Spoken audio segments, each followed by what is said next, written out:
Hello, welcome to the Motherhood Village podcast. My name is Nicole Cumberbatch, and we have a very special guest today. We have Sarah Rosensweet, who is a certified peaceful parenting coach. She's a speaker and educator. She currently lives in Toronto with her husband and three big kids, ages 15, 18, and 21. Sarah works one on one virtually with parents all over the world to help them go from frustrated and overwhelmed to we've got this. Welcome, Sarah. How are you today? I'm well. It's such a pleasure to be here.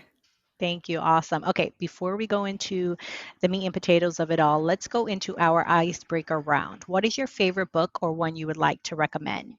I'm going to recommend a parenting book that I read recently because I interviewed the author on my podcast, and it's a parenting book I'd never heard of before, and it's one of the best I've ever read. And it's called Self-Reg, Self-Reg as in self-regulation by Dr. Stuart Shanker. And it's a book I think every parent should read if you have a kid who has challenging behavior.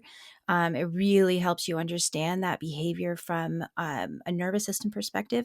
And as he says, misbehavior is stressed behavior. And if every parent could understand that misbehavior is stressed behavior, I think that our approach to parenting would just be so much more peaceful and compassionate. I think even just saying that makes so much sense. And I'm so thankful that we're having these kind of conversations, from then when we were growing up. And I'm sure even which we'll get into from when you parented up until now. Hmm. So, yeah, that sounds like it would be an amazing book. What are the values that guide you and your family? Oh, I had fun thinking about this and actually just talked about it with my husband. The one, I would say there's one value that we consciously talked about as our kids were growing up, which was people, not stuff. That was what was really important to us. And I think some sort of unspoken values that really go along with that was we encouraged our kids to be themselves and accept other people for who they were and differences and diversity and different opinions. And we really wanted, one of my sons came on my podcast, and his advice was to parents was let your kids be weird. And I think that really actually does encompass sort of like one of our family values is that it's okay to be different, and then along with that is to be kind. And I've had comments from people about my kids over the years that they're kind kids, and so I think that all of that can come back to that people, not stuff. What's really important. Love it. How has motherhood transformed you? Oh, you're asking me at a time it might make me cry, but it really has been the most meaningful thing in my life, this experience of being a mother. And I'm talking to you on the time when my active parenting is starting to come to a close. I have my youngest is 15 and sophomore in high school, and I've been really sad lately thinking about not really, of course I'm always going to be a mother, but not having that active parenting part anymore. And I just think that being a mother has given me so much meaning in my life, and that's really how it's transformed me. Like I didn't know, I didn't know how much I could affect other people, or how important I could be, I guess, until I became a mother. And I think it's like you're going to this next phase of what a mother is, right? Which I'm sure is a whole new world. Well, you said you had it. You have a 21-year-old, so you've experienced a portion of that. Although there's a few of my colleagues who have kids that are in their 20s or they have grandkids now, and they're like, you're never done parenting. It's just a No. different kind of parenting Yeah, for aspect that comes sure. with it. So I can imagine you reaching, your baby that's 15. That's like, whoa, this is coming up really soon. Yeah. So I all think the what delight to you. one thing I've realized that comes along with parenting older kids or even adults is how do you keep yourself relevant? And my husband just told me today that he took our 21-year-old out to lunch. They met up in the city because he doesn't live at home, and I think it's just little things like that, like, hey, let me take you out to lunch. He's supporting himself now, and so a nice restaurant lunch is is a way that we can keep ourselves relevant. I love it, and it's so, so very important. It takes a village to raise a child and to uplift a mother. Who and what has been a part of your village? Well, I live in a really small community where, you could walk. I remember when my kids were little, if I felt lonely, you could walk outside with the baby in the baby carriage and just find a neighbor to talk to. And that's been really meaningful for me over the years to be part of this small like literally a small village, and where some of your best friends might be people that are your neighbors that you never would have talked to except for proximity. And our next door neighbor is an 80 something professional gardener slash jazz musician, and he's the kid's godfather. And I really think living a lot of people today don't know what it's like to live in community. And so for me, my island community has been that. And just having people with the kids to play with, they can go out and people have an eye out for them. It's been really important part of my journey. What is your parenting superpower? Patience. I am blessed with an extreme amount of patience, and in some ways, it's been my Achilles heel as well, because my daughter's okay if I talk about this, but we she got diagnosed with ADHD when she was 12, and I think if I hadn't been so patient, we may have figured that out earlier. I think other parents may have been like, "What the heck is going on with this kid?" But I was so patient with her and her impulsivity that it took us a long time to get the diagnosis. So, superpower, yes. And also, maybe if I had been quite so patient, we would have figured that out earlier. But yeah, patience definitely is my superpower. And that's, I think, a good point for all of us, I think, to show, there's not good and bad, but there are things that we might consider our superpower, things that we might think are negative that can be positive and vice versa, Totally. depending on how much we give into it and what I guess how much overwhelm or balance or making sure that there is balance with it. So I like how you said that because yeah, most people are like, oh my God, I wish patience is whatever. It really is a virtue and it makes a difference. And I think in parenting, it's huge and something very important to have. But on the flip side, like you said, but maybe sometimes to the point that's like, well, how much do you balance and say, okay, I let this go, or is it something we need to have checked out, which I Hmm. would imagine, which we'll get into in the work that you do in helping parents recognize that on both ends, Hmm. right? So now that's a good segue. Why don't we go into what peaceful parenting exactly is? Sure. So there are. I'll give you my quick definition of peaceful parenting. Peaceful parenting is three big ideas. The first big idea is a focus on self-regulation. Self-regulation doesn't mean that you never get upset or annoyed or frustrated or yell. It means that when you do get upset, you know what to do to try to calm yourself. That you take responsibility for calming yourself, so that you can respond to your child rather than react out of anger. So that's self regulation. As I said, doesn't mean that you don't get upset. Peaceful parents get upset all the time and frustrated and annoyed, but then we take responsibility for our feelings, and we make an effort to calm Sure. ourselves. The second big idea is a focus on connection and the relationship. This has especially come home to me as mother of older children, because really the only true way you have to influence someone else is through your relationship with them. And yeah, if you have a 4 or 5 year old, you can control them, pick them up and move them where you want them to go or whatever, or use power over them to get them to do what you want them to do. But when your kids get older, I mean, I have problems with power and control anyways, but you can no longer use power and control to get kids to cooperate. You have to be able to influence them. And so that relationship is that way we can, really influence our kids. And also, it's what makes parenting sweet, right? Like, we didn't have kids just to move them through the schedule and get them to soccer practice or whatever. Like, having that connection with your child is what makes it all worth it. Then the third big idea, and this is the one that may be the most fringy for some of your listeners, is kind, firm limits without punishment. So we don't use consequences or timeouts, or anything that's sort of fear based, or inflicting or threatening some measure of pain to get children to cooperate. Flip side of that is rewards. We don't believe in using rewards either. We do believe in limits and natural consequences, but we don't use punishment or rewards as a way to control children's behavior. And I guess that can segue into my next question since you ended it there for the for those moms, and I won't necessarily say the older generation because I think you have even some of the new generation that's still like, what do you mean? How do you not have consequences? Or how do you not have this? Which you didn't say you don't have consequences, but you don't use it as a form of punishment, correct? Or Yeah. having that negative. So, what would you do? So, let's say, and I'll give an example with my son. So, he is 4, right?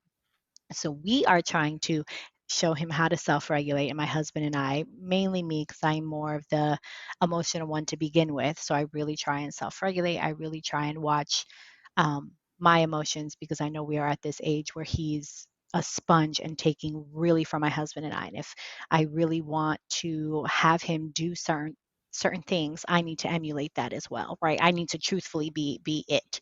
Mhm. So I try and self-regulate for sure, and of course teaching him. So I say that to you, but we're at that stage, right? He's going through a transition. He's going officially in VPK, so a lot more bigger emotions and outbursts than normally.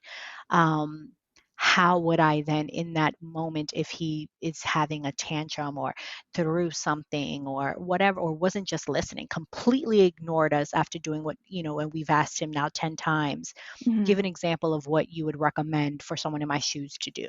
Okay, well, you gave kind of a little A bit of a lot? lot of Oh, examples at once yes. of, like, not listening, having a Yes. tantrum, and throwing things. So sort Yep. of 3, I mean, I guess those all could be combined.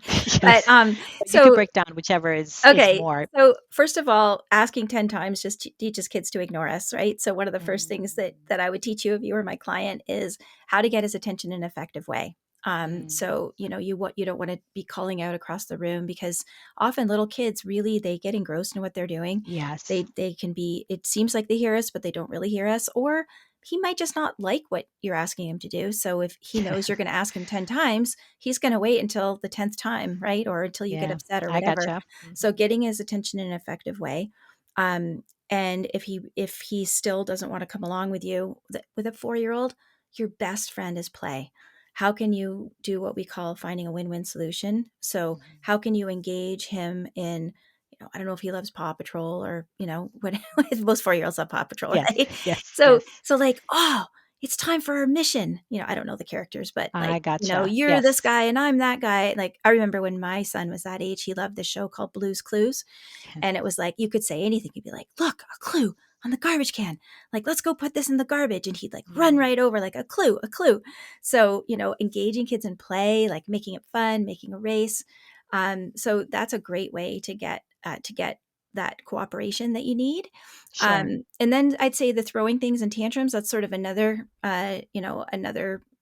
aspect of parenting a sure. 4-year-old. If he's throwing things and having a tantrum, go back to what we said about misbehavior as stress behavior. He's Mm, dysregulated. yeah, Even so, when our nervous system senses an emergency, our nervous system is always scanning our environment. It goes on in our unconscious. It's called neuroception, and it's always scanning our environment, within our bodies and the people that we're around, for cues of safety or danger. A cue of danger can set off the fight, flight, or freeze response. It's an automatic and unconscious that we go into fight, flight, or freeze if we sense danger.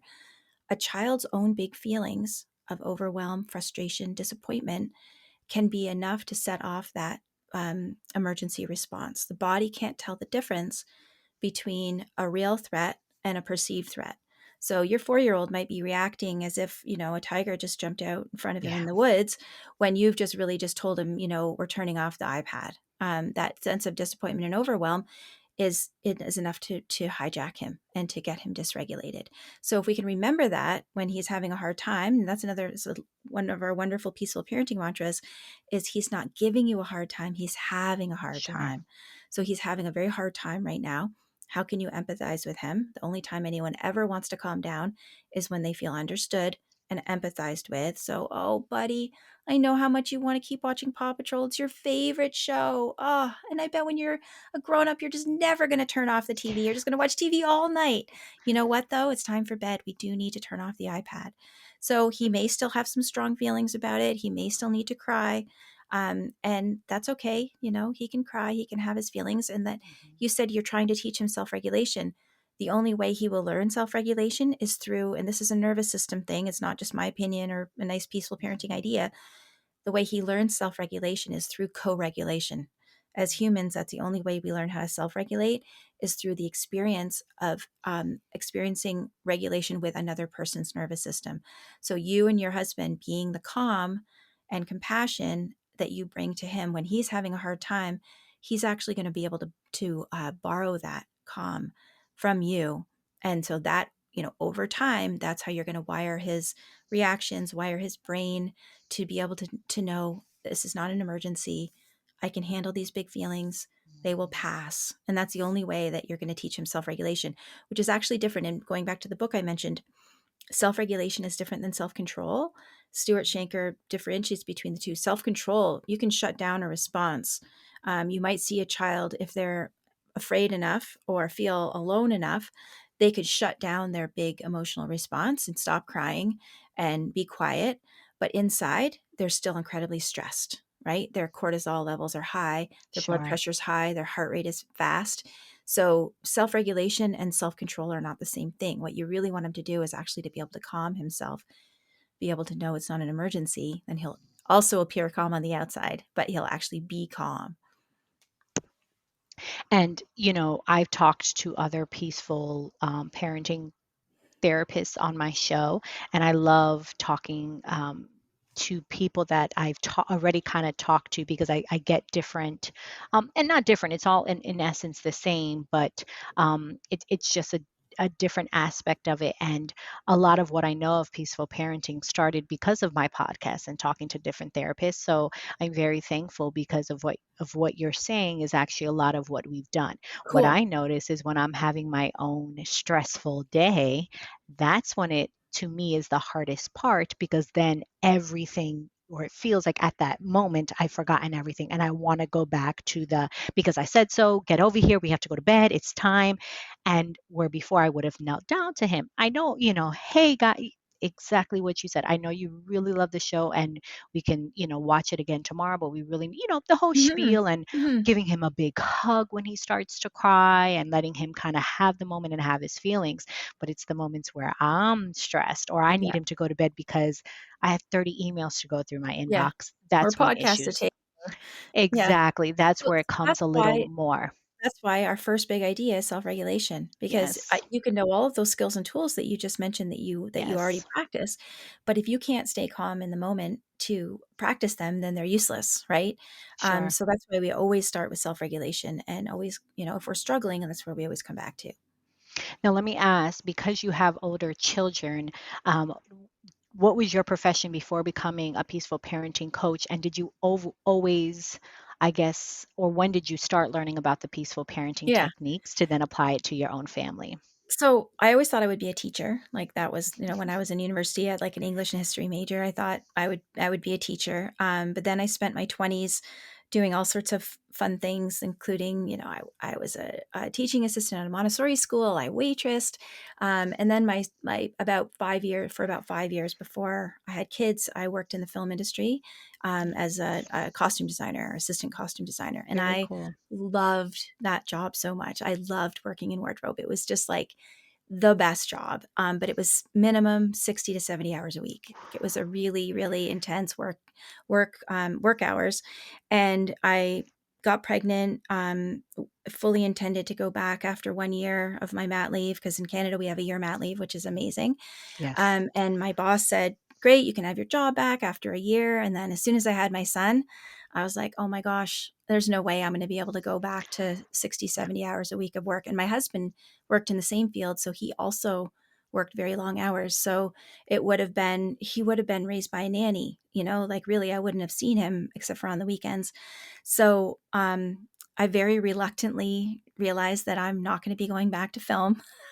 I did a couple of in between each child. I did a contract, so I had kept my foot in the door a little bit. But one day I finally said, I'm just not going to be able to keep doing this.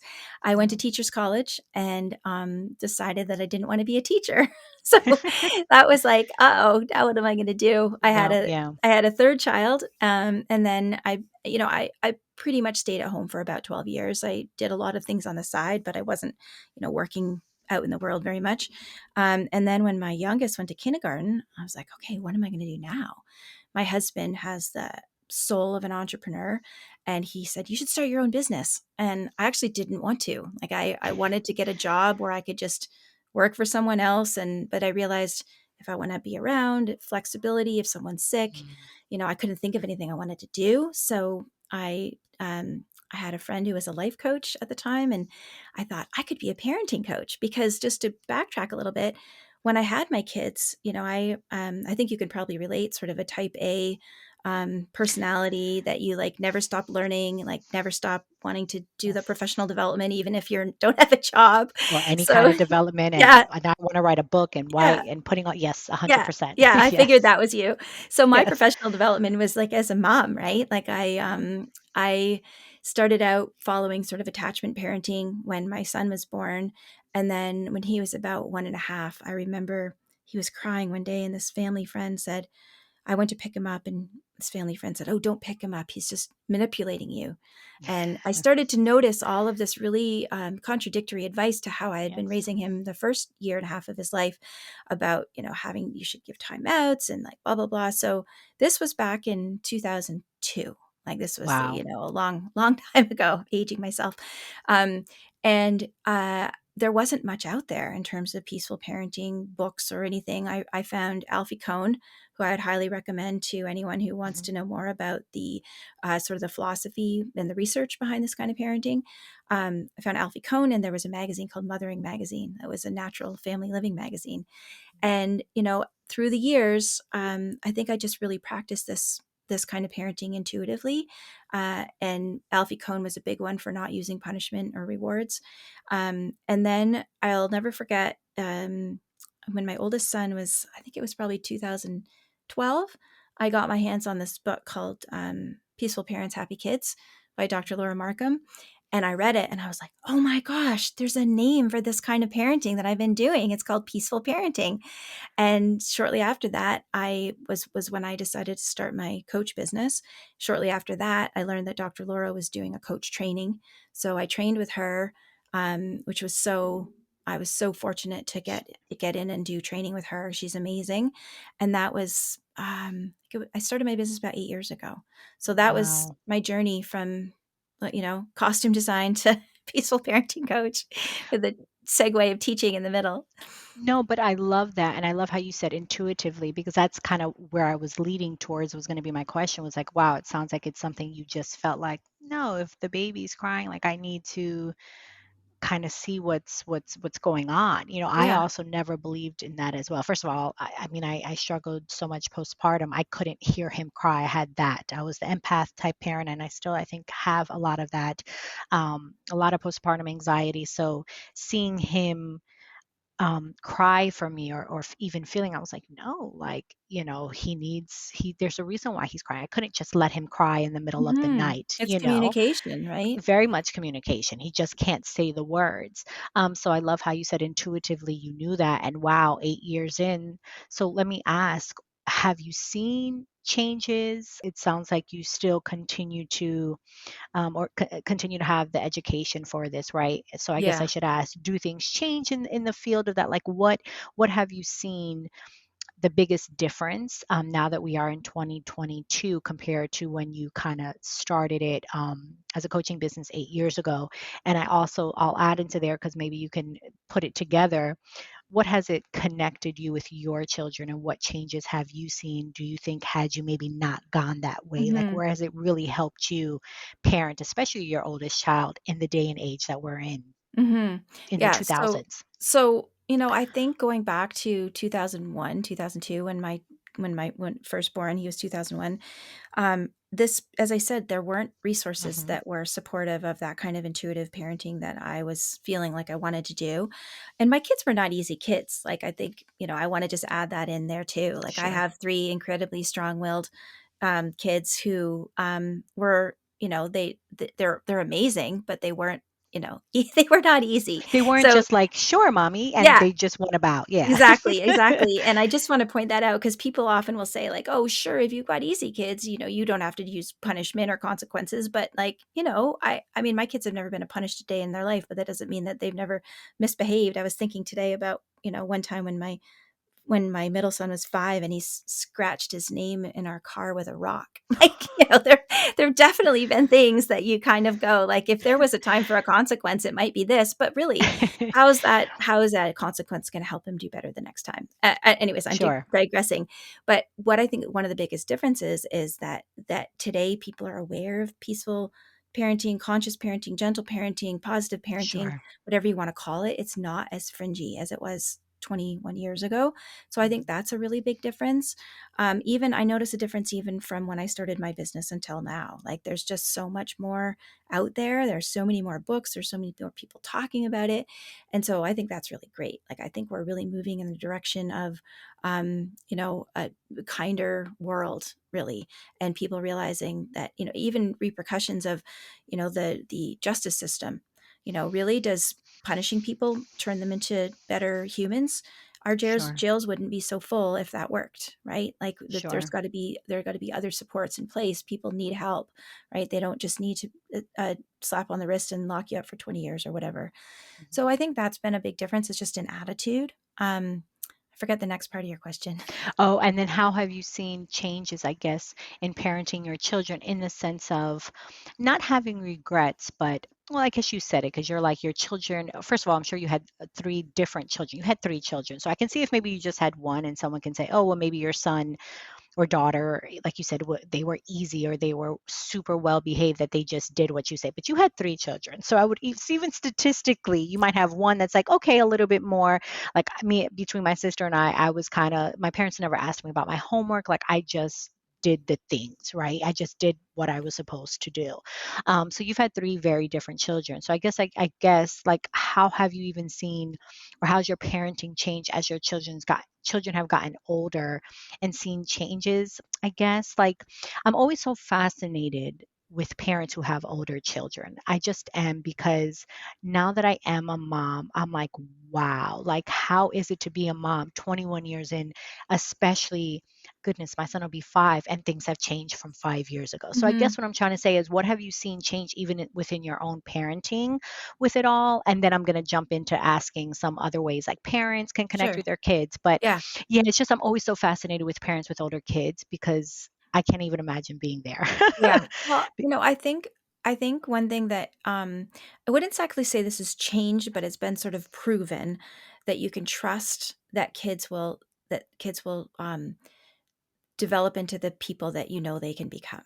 So, Mhm. when my my middle son, he's my most extreme strong-willed guy. He's 18 now.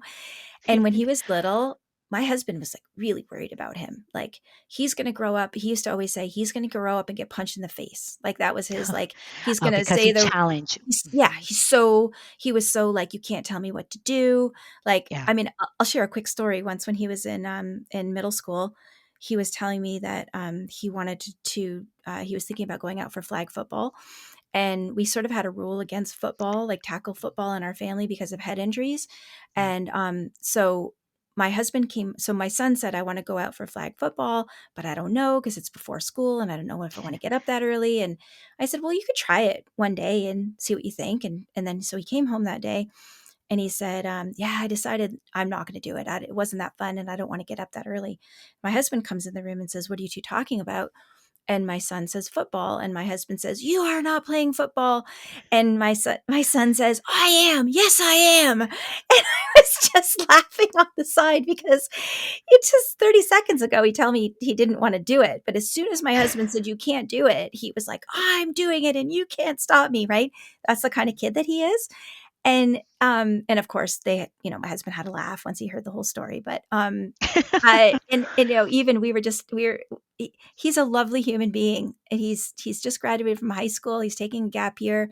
He's working Yeah. full time. He's playing baseball. He gets, I just met his new boss who's doing construction for, and this guy was going on and on about how responsible he is and what a great worker Sure. he is. And my husband had these doubts that he was going to get punched in the Yeah. face at this age, right? So, and Mhm. even my sister-in-law, we were at a wedding, and her son is 5, that prime worry that you're going to get punched in the face age. And she said, Yes. I keep reminding myself that Asa turned out great. So, But I think that goes to you. I think that shows a lot, though, of you and your husband, of those staying with the consistency with how you're parenting, right? And I know a lot of that has to do with that. I think our children are who they are, right? And mhm, I have seen that. Like as much as we might want to, and I try not to, I don't even say mold, but whatever it is of whatever it is that we're trying to get them to do. I think our children are who they are. It's just kind of our job to help them get there, but within boundaries and teaching them to be kind and all of these other things. So I think it's a testament to to you and your husband and your parenting style of saying no and kind of sticking with it and saying no, this is what it is. Yeah. So thank you for sharing that, for being vulnerable. And I guess now I'll ask. Can I add one thing Oh, before you sure, ask, just about what sure, you said? Because I think I have a metaphor for you that would be really useful, to getting at what you're saying. There's actually a book about this, but I'm just gonna borrow the metaphor, which is, we can either be carpenter parents or gardener parents, and what you're talking about is being a gardener, right? That yeah. children have within them everything they need to grow into the humans that they the Yes. best humans that they can be, and we just have to provide that, love and safety and connection and compassion and good limits, not too many, not unnecessary limits, but that they're going to grow to be who they are. And versus a carpenter parent who thinks you have to like do things like, I don't even know if you have to teach kindness. I think you just have to be kind, right? Because people, I believe we are born good. I believe that all Yeah. children want to be good, and if they're not, again, it goes back to that stress behavior is misbehavior. It's because they're having a hard time. So I think if we're holding that space and like this child is going to grow into be this beautiful human being, and versus we have to do things to create that, I think that's the metaphor that you're sort of looking for. Yes, thank you. Thank you. So eloquently put. So, what are some ways then, let's generalize this, that parents can connect more with their children? We are in an age, you mentioned the iPad, a lot of screen time. My husband and I have limits around that. And for the most part, my son is okay with it. My son is a kind of child where he needs to ask why. Yeah. There has to be a reason for for his brain. Otherwise, he'll ask why 20 million times. And my husband and I will explain, like, we've never not answered a question when he's asked about death. Like, he's that child, Hmm. anything that goes on, he's super curious. So I say all that to say, so yes, we're in the day and age, iPad, their screen time, video games, all of these things, our telephone. How can parents, especially parents with older children, connect more together? I've always said I just said this on the weekend. I'm so grateful that smartphones did not exist when my kids were little, because I think it would have been really hard for me to be present Yes. if I had had a phone. It can be boring to be at the playground. It can be boring to be Yes. home with little Yes. kids, right? So I'm glad I didn't have that distraction. So I think that's, one thing is to be cognizant of Yeah. making sure that you're not like distractedly just looking at your phone when you're sitting there with your child at the park or eating dinner. I don't think screens are bad per se, but I think that everyone should be conscious of, how much time do we have not on screens? Like if we only have 3 hours between pickup and bedtime and the kids are watching TV for 2 hours, that only leaves an Yes. hour to connect with Yeah. them. So it's not that, that screens are terrible, but what are they taking away from? Are they taking away from playtime? Are they taking away from connection Sure. time? So I think that really just making time to be. It's funny you mentioned that about older kids because it's so funny. I end up talking about my middle son all the time on everything. I do have two other children, but it always seems like the stories are about my middle son. So I mentioned that he's working a construction job, and so he came home from his job today, and then he had an hour and a half to eat and then go back out for baseball practice. And I thought, I'm going to make myself be in the kitchen for that hour and a half. Like I did have more work to do, but I thought I'm just going to be in the kitchen. And, There. and he, I said to my husband tonight, I said, I think he misses us. Like he actually stayed in the kitchen the whole time and was kind of chatting with me about his day and telling me Yeah. things. And so I think at whatever age, making yourself available, even if it doesn't feel like you're doing anything. And Yes. especially with older kids, there's actually a term for it, which is be a potted plant. So you might not be doing anything but sharing space. I just Um, imagine just sitting there, be like, "I'm here," and yeah, then they might just start talking yeah. 100%. Yeah. So, and if you have a busy life, I mean, in peaceful parenting, we talk about a tool called special time, which is 15 minutes a day where you say to your child, I'm all yours for the next 15 minutes. What would you like to play? And you immerse yourself in your child's world for 10 minutes, 20 minutes, whatever you can manage. I Sure. recognize that that gold standard is hard for some parents to do during the week if you don't have support, if your schedule doesn't allow it. But if you can make time on the weekends to just have that special time, I'm all yours for the next 20 minutes, buddy. What do you want to play? That one on one time. That's huge. But during the week, when you can't do that 20 minutes, how can you find what I call micro moments of connection? So, one of those things we like talk about in peaceful parenting is delighting in your child. So, they come down in the morning from waking up and you're in the kitchen Yes. and you look up and you just smile. Yeah. The I forget who said this, and I don't want to say the wrong name, so I'll have to tell you later. But it's the phrase is let the love that you feel in your heart show on your face. That's what Mm. delighting in your child is. So it's hard Yes. because I remember my oldest son once when he was about 16, he was sitting in the kitchen and I was like making dinner and I had 25, the 30 emails I had to write like on my mind. And I was in a fine mood, but I was feeling busy and distracted. Preoccupied. Yeah. Yeah. And Yeah. my son said, Mom, are you mad at me? And I was like, no, I'm not mad at you. But I realized that I was sharing space with him in a way that was, Sure. And your yeah, energy, they yeah. they feel it. They feel it. Yeah, so just trying to find those moments to delight and Yeah. connect, even if you're busy, even if you can't get the 15 or 20 minutes, but smiling when they walk in the room, a hug, a squeeze, a whisper in the ear, like those little things don't take any extra time. They do take consciousness, and intention, but they don't take extra time. So that's just, I think, good tips for any ages. And what are some strategies parents can use to have less stress and more joy in their life? And I know that goes hand in hand because, like I said before, all of these things I do well and I'm conscious of it and I'm aware of it. But those days when I need to learn my self regulation or I'm highly stressed and I can feel it and I'm so thankful I can because I'm like, all right, Nicole, you're spazzing out right now. And I feel my temperature rise and this. I'm like, you need to calm down Mhm.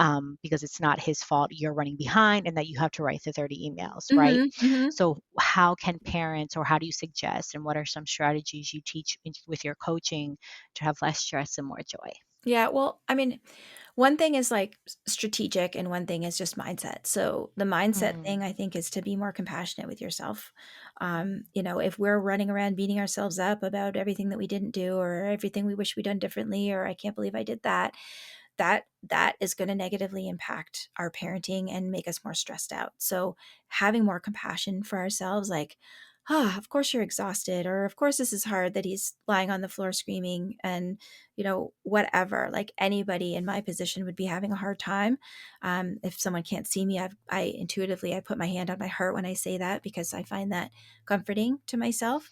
So the work of Kristen Neff is fabulous for self compassion if someone needs a self compassion practice.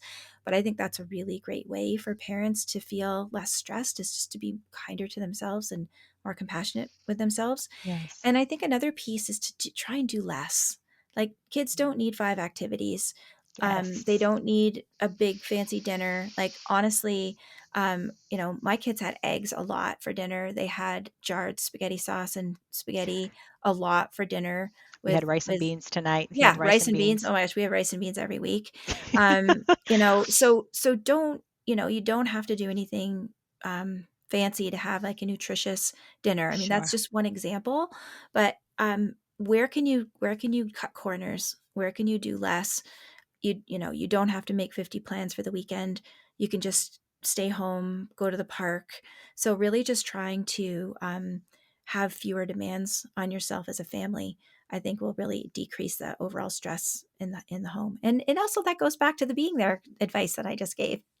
Sure, it does. And I think even as you're saying that, I was like, goodness, when we add so many of those activities, I think we're also setting ourselves up for failure because then I think our children, especially when we start from young, then subconsciously expect that, right? It's like the grand old thing of like when someone's dating somebody and the man's going all out and you're like, oh, be careful because you're setting up this expectation that every time Valentine's they're expecting Yeah. helicopter ride at the Eiffel Tower, whatever it is, Yeah, I but hear you. right.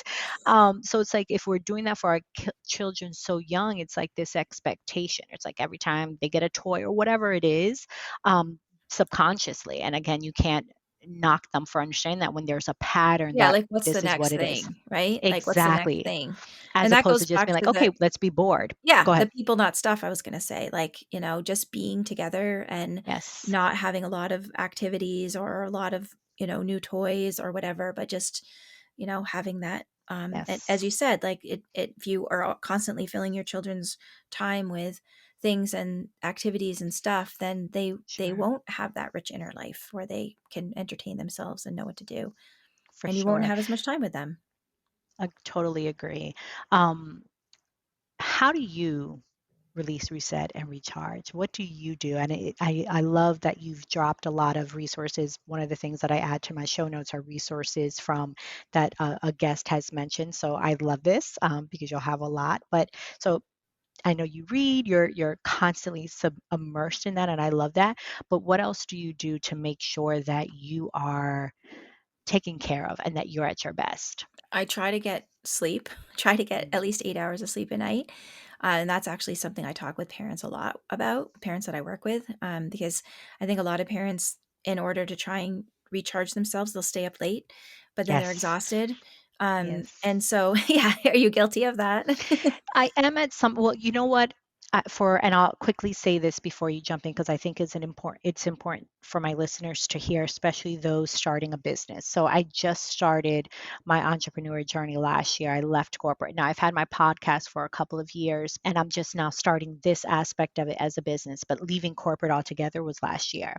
So it's been a lot. It's been a journey of trying to figure out what my schedule looks like. What does that look like? And I've read all the books and listened to all the podcasts and trying to do all the things. And truthfully, it's what has to feel good for me. So what I've learned is I have to have a balance. So there are some nights, yes, I want to veg out in front of the TV and I need that mindless. Like I Hmm. try to get away from that and I'm like, no, I need that. That actually fills my cup to sit Hmm. there and just watch mindless TV. Totally. Sometimes I'll even bring my laptop and I need it for background noise.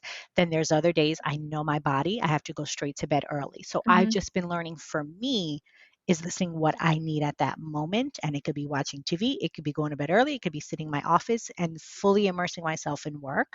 But those nights that I have watched maybe a couple back to back, and I'm like, okay, like I can't do this. My son will wake up in the middle of the night, and it's like, I'm like, oh, why did I stay up till 1:30 in the morning? Yeah. So I'm laughing because I've had those moments, but I've also realized to allow myself to have those moments to not do anything and Yes. just watch TV. Yeah, no, I think that's important too. What I often say is just a few nights a week, go to bed when your kid Yes. goes to bed and just, Yes. try and catch up on those nights. You just reminded me of that Jerry Seinfeld bit about, night Jerry stays up really late. Oh, That night Jerry's not morning Jerry's problem, right? Like, which I think is yes. a hilarious way to think of it. Yes. So yeah, trying to get sleep. I realized early on, I have what I call, I when I work with parents, I ask them to figure out what their recipe for calm is. Mhm. And my recipe for calm is time alone and exercise. Those are the two things that I really need. Some people, it's time with friends or whatever, but Sure. mine is time alone. And it's been really challenging for me in the pandemic, honestly.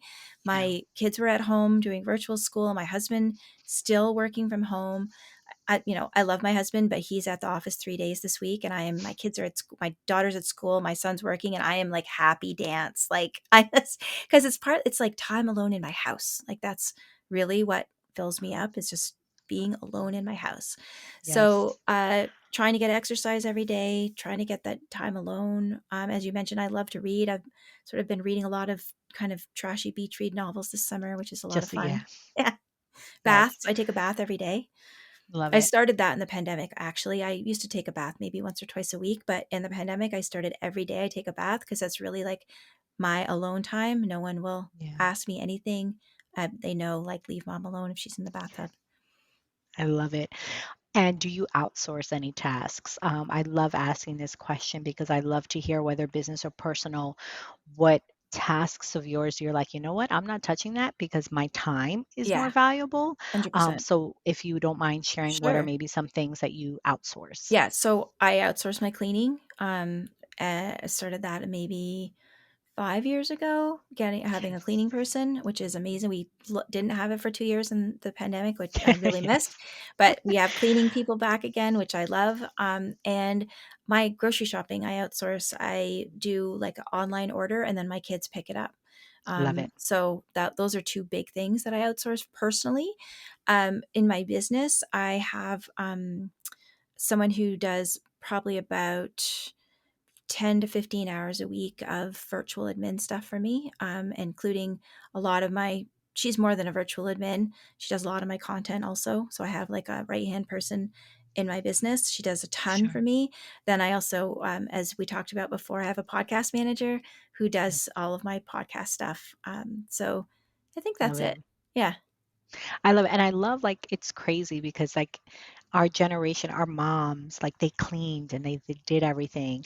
And it's like I don't know how many women I've interviewed on my show when I ask them outsourcing, like cleaning is like the top of the list. Hmm. So it's like it's cool to see how the generations have shifted. And it's like, no, we're working, we're doing other things that cleaning just that's we can't. I'd rather spend my time with my family or doing things for me than spending a whole Saturday cleaning or whatever it is. Doesn't mean I'm Speaking, not straining up my house, but yeah, yeah, having someone come and deep clean, etc. So I love that. And shopping is another big one that people say. I do that as well. I think the pandemic, if anything, that's something that a lot of us had to do, and it's just stuck. It's like, oh yeah. well, we could order I actually, Instacart yeah, or I we was could do actually it. doing it before, Oh the wow, picking stuff up because I could send my kids to get it. But I just have a funny yes. story about the cleaning. My saying about our moms clean, like both of my parents are like super neat freaks. And I remember once when my kids were little, and you because you said, spending time with our families instead of cleaning, I think I still did that. But I didn't have a cleaner because once my parents were visiting and they said, Sarah, we really admire that you put the kids first ahead of like doing the dishes or cleaning the house. And I thought that was a really like backhanded way to say like your house is a disaster, but you do spend a lot of time with your kids. So I thought that was really funny. Yes, it's so true. Yeah, if you go in, yes, I love it. Yeah, I could that's definitely something my parents would say as well. But that's funny. So how can my listeners actually no, before we go into how my listeners can connect with you, what services do you provide with your Peaceful Parenting Coach business? And then maybe also list how they can connect with you. Obviously, I will also list in the show notes, and then any of your final thoughts to the podcast community. Sure. So I have sort of three branches of my business. I have my one-on-one coaching that I do with parents. I actually reached close to capacity this past year. So I actually trained. I have two women who coach under Nice. me now, who I trained, who are wonderful coaches. So there are three That's of us awesome. now in my business. They're amazing, and it's nice to be able to offer a lower cost option as well for people for coaching. And I also have a membership, which is like a Netflix style monthly membership. We have I love it. office hours, group coaching. We have a monthly expert, like a guest expert on a theme. This month, we're talking about sharing the load, how to be more equitable in our partnerships. And I also have a 10-week or 10 module parenting course, a peaceful parenting course that I launch twice a year. I offer that. The next time I'm going to be offering it is going to be in January of 2023. It's actually going on right now. And so I do it twice a year, sort of spring and fall. I love it. So that's a nice variety there. Yeah, it's just And my then how brain. can I people can't do the same thing all the time. no, no, but that's good. That gives Yeah. you the course. It's a nice way of putting what you do out there and helping people at the same light, as opposed to then just having 30 clients, which as you said, you'd get burnt out and that Yeah. you can't sustain that way. How can people connect with you? My website, sararosensweet.com, has all of the things that I just listed. And because we're on a podcast, I'd love to tell people I also have a podcast, which is called the Peaceful Parenting Podcast. So your listeners might want to check that out if they're interested in learning more about peaceful parenting. And so, yeah, sararosensweet.com is a great place. You'll find my Instagram there. You'll find my free Facebook group there. I have a large and active, amazing Facebook community that people are free to join, and lots of free resources as well on my website. I love it. And any other final thoughts before we part ways here to the podcast world? Oh, I just want to tell your listeners that they're doing a great job, and that I know how hard you all are on yourselves, and you give yourself some love and compassion. It's really hard to be a parent, especially if you have a child that's, a little bit more or extra, what I call them. And just be gentle with yourselves, and try to appreciate yourselves for all the things that you're already doing. I love that. Thank you so much, Sarah, for coming on, for sharing your story, for sharing your wisdom, your knowledge with my listeners, and continued blessings to you for love and light. Thank you. Thank